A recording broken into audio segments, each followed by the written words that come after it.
இன்றே டவுன்லோட் செய்து உங்கள் ஃபேவரட் ஷோக்களை என்ஜாய் பண்ணுங்க. சீனோ, என்னம்மா? மாயாவை கொஞ்சம் வர சொல்லுப்பா. எதுக்குமா? என்னடா, ஏன் என்ன எதுக்குன்னு சொன்னதா அந்த மகாராணிக்கு வருவாளா? ஏண்டி எதுக்குன்னு சொல்லாம கூப்பிட்டா நீ எதுக்கு கூப்பிடுறன்னு எப்படி தெரியும்? கொஞ்சம் பூ கட்ட வேண்டியது இருக்கு. அவளுக்கு பூவெல்லாம் கட்ட தெரியாதுமா. அப்ப வேற என்ன கட்ட தெரியுமா? விதவிதமா நல்லா பொய் சொல்லி கதை கட்ட மட்டும் தெரியும். இந்த கதை கட்டுறது, குரலைய பரப்புறது இதெல்லாம் உனக்கு தான் கை வந்த கலை. என் மருமகளுக்கு அதெல்லாம் தெரியாது.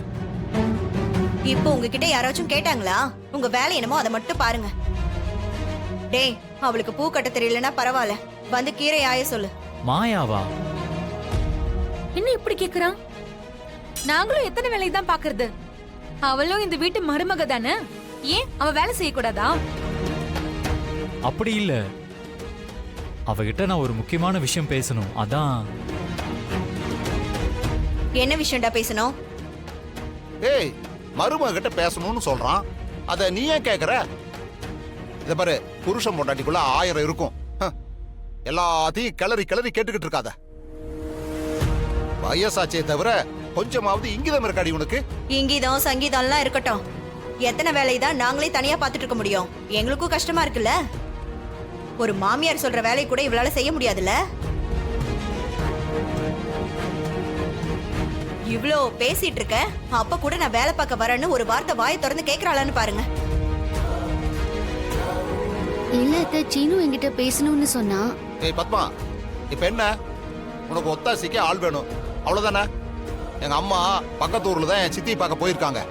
நான் வேணா போனை போட்டு, அம்மா பத்மாவுக்கு வேலை செய்யறதுக்கு கஷ்டமா இருக்கு, கொஞ்சம் வாமான்னு கூப்பிடவா? எதுக்கு? அவங்க இங்க வந்து என்ன வேலையா செய்ய போறாங்க? அதை செய் இதை செய்யணும் என்ன வந்து அதிகாரம் பண்ணிட்டு உட்கார்ந்துருப்பாங்க. அதெல்லாம் ஒண்ணும் தேவையில்லை. நான் யாருக்கிட்டையும் எந்த வேலையும் சொல்லல. எக்கேடோ கெட்டு போய் தொலையட்டும். பார்வதி, அதை கொடு. எல்லா வேலையும் நானே தான் செய்யணும். டேய், அதான் வேணான்னு சொல்லிட்டால, நீ போய் மருமக கிட்ட பேசு. சரிப்பா.